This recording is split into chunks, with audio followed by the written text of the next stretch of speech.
নমস্কার বন্ধুরা, আমি আজকে দোকানে কি জিনিস নিয়ে এসেছি আপনাদেরকে দেখাবো। বেশি কিছু আনি নাই, অল্প নিয়ে এসেছি। এক সপ্তাহ যাবে। আমার ছেলে দোকান করে, তো ও কাজে গিয়েছে, মার্বেল পাথরে কাজ করে, কিন্তু এবারে ঘরের জিনিস শেষ হয়ে গেছে। আমাকে তো আনতে হবে, না আনলে অসুবিধায় আছি। তাই আমি ভাবলাম আমি ওই দিকে থেকে যখন আসবো, আমি তো কাজে যাই সকালে, তা এখন বলবো না আমি কি কাজ করি আপনাদেরকে। এই কথাটা আমি এখন গোপনে রাখলাম। আমার ছেলে কাজে গিয়েছি, আমার ছেলে দোকান নিয়ে আসে, তো ওর আজকে অসুবিধা আছে। আমি বললাম দোকান শেষ হয়ে গিয়েছে, তা আমি নিয়ে আসবো। তো এক সপ্তাহ মতো যাবে। প্রথমে দেখুন, Mary biscuit 1 packet, Patanjali Colgate একটা,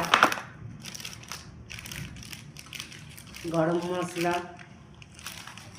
2টা, মিট মশলা 2টা, পাম তেল 1 কিলো, সরষে তেল 1 কিলো,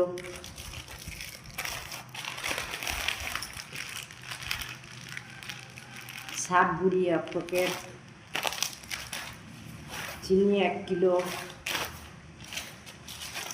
বাসন মাজা সাবান একটা, গায়ে মাখা সাবান একটা, বাচ্চা আছে তো 2 প্যাকেট বিস্কুট আনিছি, চা পাতি 100 গ্রাম, জিরে গুঁড়ি 100 গ্রাম,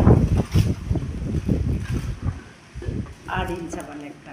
অনেক ঝড় বৃষ্টি এসছে বন্ধুরা, আমি এখন অফ করছি।